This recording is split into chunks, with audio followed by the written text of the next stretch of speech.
Out there at Disneyland, they've axed a character in the Haunted Mansion. That character is said to be problematic by Kim Irvine from Walt Disney Imagineering. The problem is not only is she still at Walt Disney World, she's also making appearances at Disneyland. Let's talk about a little mixed messaging from the Stories Matter people over there at Disneyland, here on That Park Place.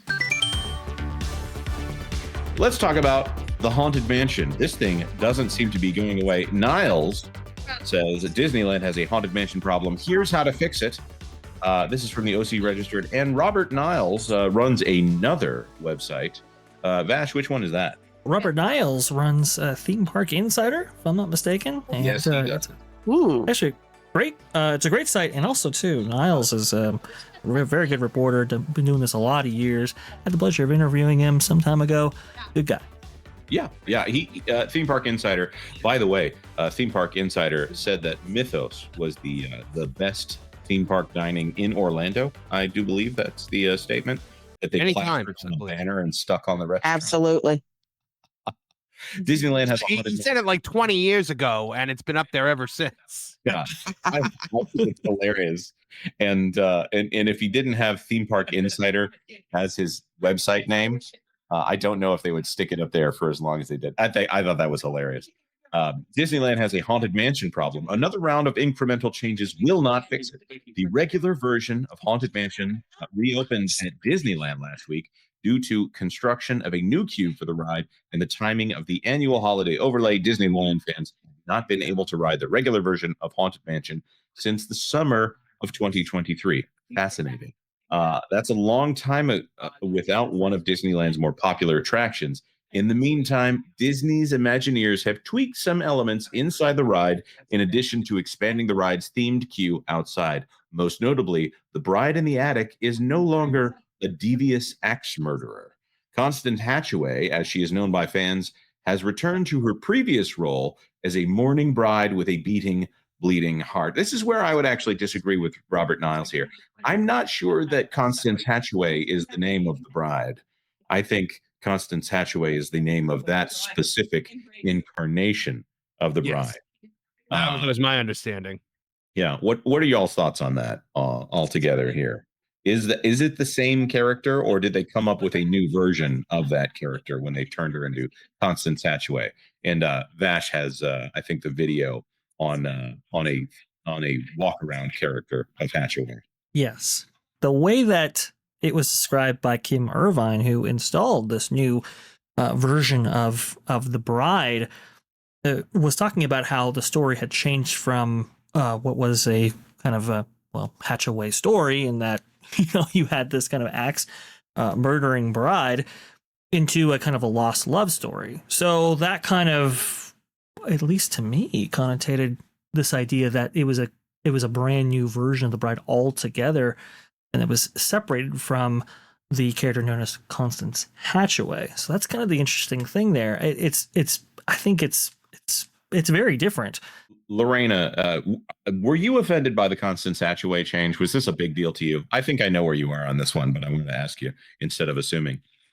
No, it really didn't bother me. I actually thought it was kind of funny. One of my favorite movies is So I Married an Axe Murderer. So I kind of thought that it was kind of like a funny take. I like the story. When you go through the attic with every husband that, she bumped off, she got another layer of pearls. So that really did not bother me at all. I thought it was done very tongue-in-cheek wise. I wasn't offended though. The heads used to disappear, and now it sounds like the grooms entirely disappeared. Go ahead and play it, Bash, with the audio. Mm-hmm. Yes, absolutely. Oh, reminds me of my dear George. I think he's right over there on the other side of the wall. Where he belongs, with my 4 other husbands. And you'll see she's carrying the axe there too. Interesting fascination that you have. Do any of them wield hatchets? Some of them do, actually. But not as well as I do. No, you're the best. You never lose. I like you. What's your All right. Bond. That is the Five Fires. That's funny. doing that video, by the way, and we're going to go to him for another aspect of this story. So this is a character that is considered problematic by the current company. Kim Irvine has come out and said, due to current sensitivity issues, we want to get rid of this this version of the character, that we don't want to offend anybody. I will say the only offense I have, I think it was a little bit too far on the sadistic side. Just saying that from my personal opinion of Disney's version, Walt Disney's version of the Haunted Mansion. I'm not offended that she's a murderous bride. I felt like tonally it didn't fit for me.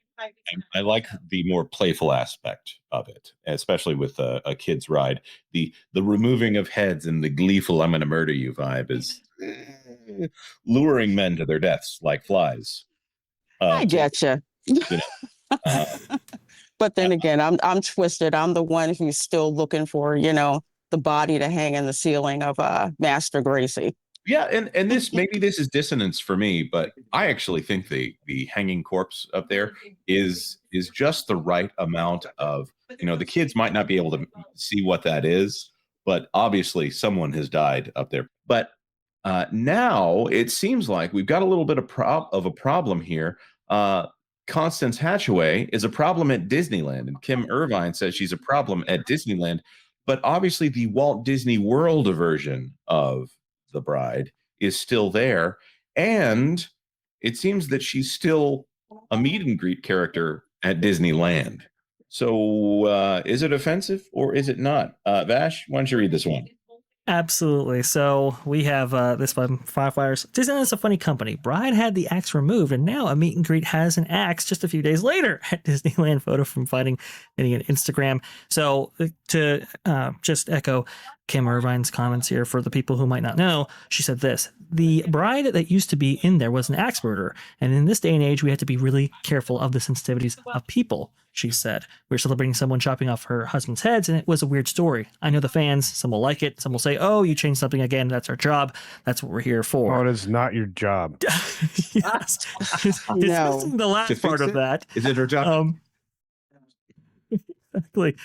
You can see right here, this is the bride that is meeting and greeting guests outside the Haunted Mansion, just like we played in that video. Here are her times that you could actually meet her, and there's the axe right there. Very confusing mixed messaging from both sides of this company right here, from both the entertainment side and also to the Imagineering side. It's like left hand, right hand.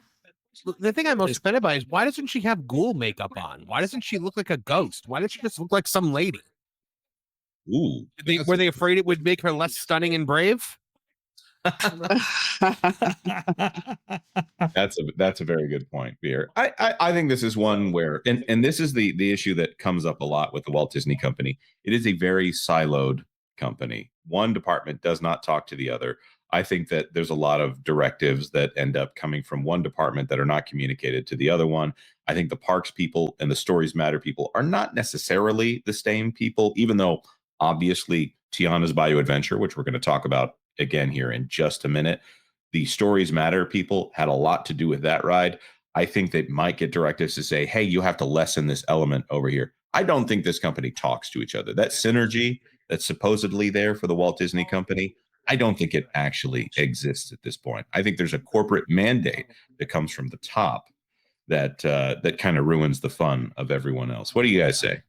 I would say that at one point there was that synergy, but definitely not anymore. Not in Bob Iger's dystopia. Yeah, it's crazy. We just did an entire article on everything Kim Irvine said yesterday and people's reactions to it. And I mean, people are just ripping her to shreds because she's so tone deaf. When fans noticed the AI artwork in the carriage house, she was just like, "Oh, how could they notice that with all this cool stuff around?" Like, I couldn't believe she said that, and the LA Times printed it. Mhm. But yeah, the company is not talking to each other. There's mandates to be more, I think, virtue signaling with everything, and that's just kind of what everyone's doing. Lorena, I know we're about to lose you here. I want to give you the final word on the Corpse Bride, which I think is also owned by Disney at this point, but that's a different. Is this something Disney needs to fix? Do you think they'll actually shut down the Haunted Mansion in Walt Disney World in order to match the two Haunted Mansions? Any and all thoughts, let us know. It wouldn't surprise me if they did. Right now, with the state of Imagineering, I really don't trust them.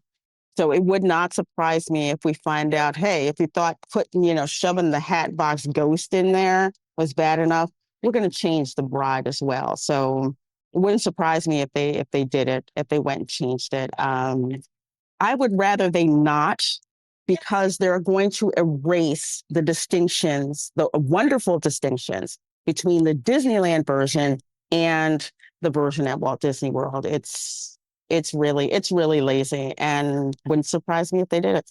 Yeah.